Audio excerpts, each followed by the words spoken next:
based on some preconceived notion, and that is जो हमारे देश के टुकड़े हुए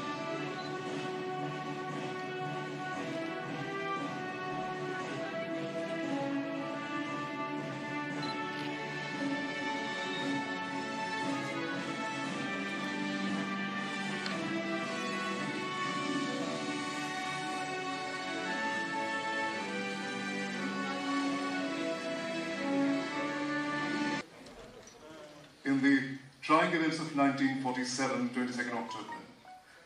Thank you so much, and may I request Sri Raghavendra in this two-day symposium, and it also goes out to the people who are participating through the webinar today. Ladies and gentlemen, the whole historiography. जहां तक 22 अक्टूबर का सवाल है, 15 अगस्त 1947 के बाद क्या हुआ? जिन्ना साहब ने ये सोचा कि साहब कश्मीर वैली जो है वो ओवरवेलमिंगली मुस्लिम है तो वो हमारे साथ आ ही जाएगी, बट ऐसा हुआ नहीं। जब ऐसा हुआ नहीं तब उन्होंने बाकायदा प्लानिंग शुरू की। जैसे बलूचिस्तान में अप्रैल 1948 में वो घुसकर उन्होंने पूरे कलत को ले लिया था, उसी तरीके से उन्होंने यहाँ भी यही स्ट्रैटेजी बनाई कि यहाँ भी हम इस जगह को जो है वो अटैक करके इन्वेड करके ले लेंगे।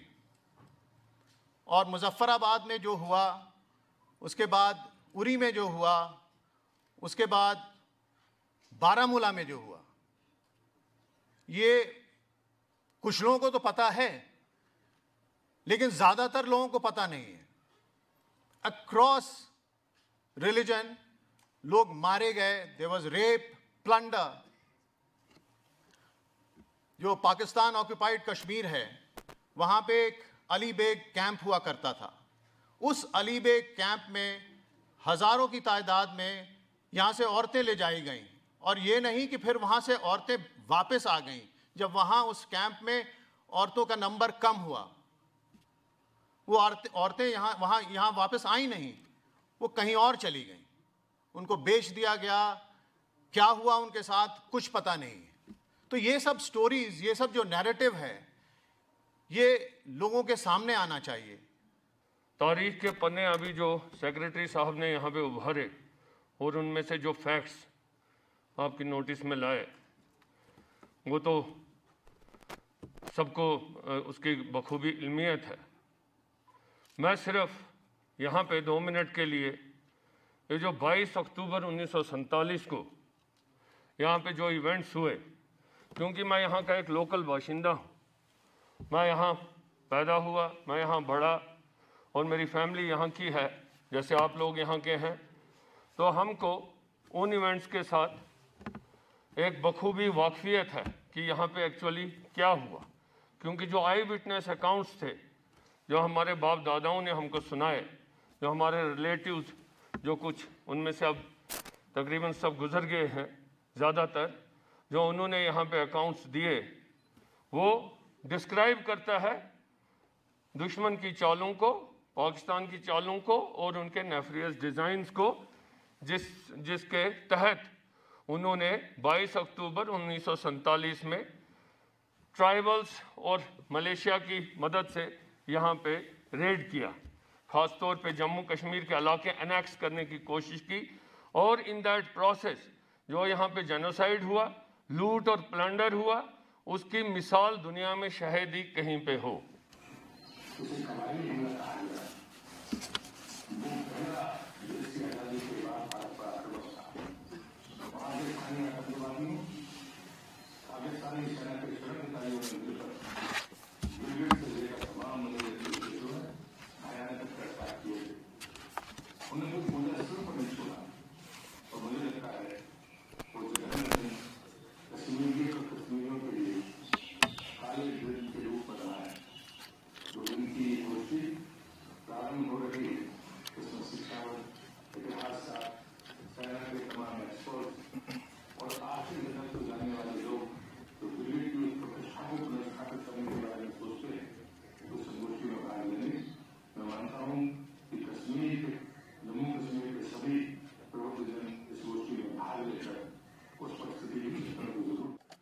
22 अक्टूबर के उस काले दिन के सच को जिस तरह से इन्होंने हम सबके सम्मुख रखा है, बशीर खान साहब ने भी अपने विचार रखे हैं।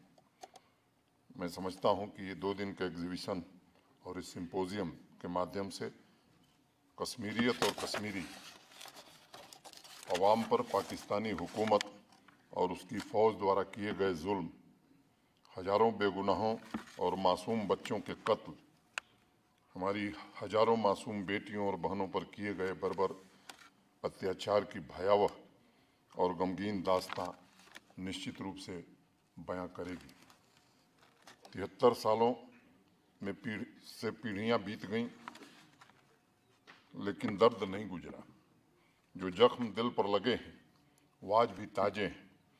जम्मू कश्मीर की नई पीढ़ी के नौजवानों को शायद न मालूम हो किस तरह से पाकिस्तानी हुक्मरान और वहाँ की फ़ौज ने ऑपरेशन गुलमर्ग के जरिए हमारे बेगुनाह भाइयों का बेरहमी से कत्ल किया, हमारे घरों को जलाया, हमारी बहनों और बेटियों की असमत लूटी।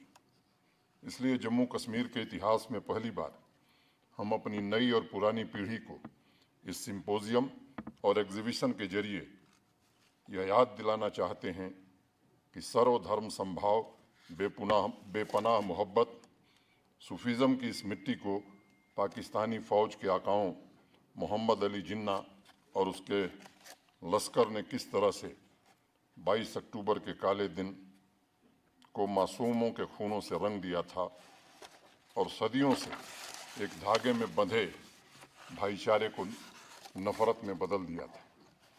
73 साल से पाकिस्तान का झूठ का जो प्रोपेगेंडा चल रहा है, बर्बर हमलावर आतंकी सिर्फ पख्तून ट्राइबल थे, मैं समझता हूं कि इस हकीकत को देश और दुनिया ने जाना है। That provides you an idea of the events,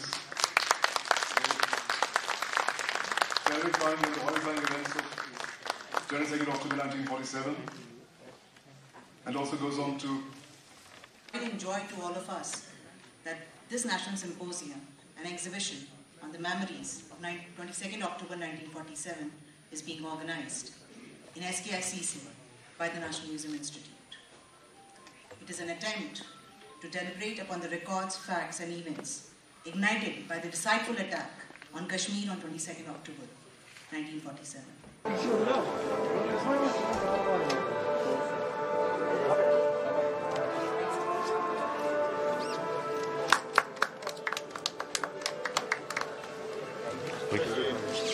यहाँ से शुरू होता है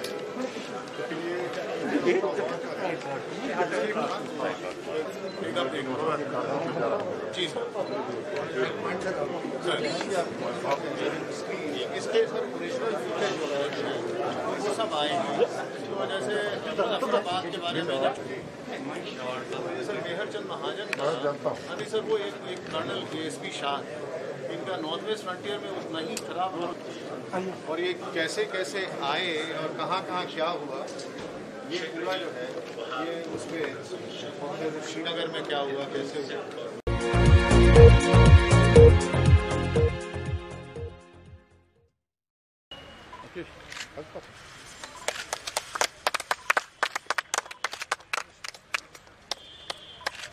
By the International Association of Athletic Federation as well as football. Synthetic athletic tracks, this will be the first one in the valley.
May the honor.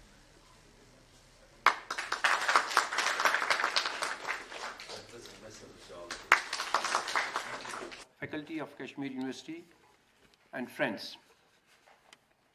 It's always a pleasure for me to come to Kashmir University, and I feel it a great honor and privilege to speak today in this hall where we all here and others who are linked on the web in the presence of the Honorable Lieutenant Governor, all of you, in a national seminar on the Rishi Sufi traditions of Kashmir, a subject of great traditions, humanity, and on which we have just had the privilege of hearing the former chairman of this center. Kashmir is a mythical land. It has often aroused a sense of adventure to kings, scholars, and academicians for its rich repository of natural wealth and the high intellectual capacities of its people. The region has had a strong-rooted tradition of coexistence and harmonious living among different sections of the society. If we look at the second millennium landscape era, 1000 AD onwards, one notices that foundations for the aforesaid traditions got strengthened and formally laid due to the strong backing of the Rishi Sufi traditions that are the subject of the seminar today. एक बार बड़े प्रसिद्ध सूफी फकीर उवैस साहब से किसी ने पूछा कि आप कैसे हैं, तो जो उन्होंने जवाब दिया वो बड़ा इंटरेस्टिंग है। वैसे ही जैसे कि सुबह कोई उठा है लेकिन शाम का पता नहीं है। उस व्यक्ति ने फिर पूछा, लेकिन यह स्थिति तो सभी की है। तो उवैस साहब का जवाब मुझे लगता है कि सुनने लायक है। हाँ, ये बात तो है, लेकिन ऐसा कितने लोग महसूस करते हैं। बड़ा गूढ़ जवाब है और यह कोई सूफी ही दे सकता है, क्योंकि वह जिन लम्हों में जी रहा है वो लम्हे वर्तमान के हैं, भविष्य के नहीं। मुझे बड़ा अच्छा लग रहा है आपने ऋषि सूफी ट्रेडिशन इन कश्मीर पर सेमिनार रखा है। ट्रेडिशन को उर्दू में रिवायत का जितना जीवन में महत्व है, बड़ा महत्व है, मैं समझता हूँ कि उतना ही महत्व है जितना खाने में नमक का महत्व है। बिना नमक के खाना फीका होता है और बिना रिवायत, हिंदी में हम परंपरा कहते हैं उसको, तो रिवायत और परंपरा के बिना जिंदगी भी फीकी होती है। और यह सेमिनार पवित्र दिनों में, पावन दिनों में हो रहा है, इसलिए इसका स्वाद भी कुछ और है। मैं कहूँ कि बहुत ही स्वादिष्ट है, तो शायद कोई अतिशयोक्ति नहीं है। मित्रों, मैं कश्मीर की ऋषि सूफी परंपरा या रिवायत पर जाने से पहले एक बात कहना चाहूँगा। सूफी को परिभाषित करना मेरे लिए बहुत मुश्किल है और मुझे लगता है किसी के लिए बहुत मुश्किल है, लेकिन जीना बहुत आसान है, ऐसा मैं मानता हूँ। कई बार बात बात में लोग कह देते हैं कि आया मैं सूफी। मैंने बहुत पहले जब ऋषि सूफी शब्द का अर्थ ढूंढने की कोशिश की, तो जो सबसे करीब कहा जा सकता है वह ऋषि के लिए था जिसने परमपिता परमात्मा को जान लिया। और सूफी के लिए सूफिया शब्द का इस्तेमाल सामान्य तौर पर होता है, जिसका अर्थ होता है जिसके अंदर पांडित्य या बुद्धिमत्ता, विजडम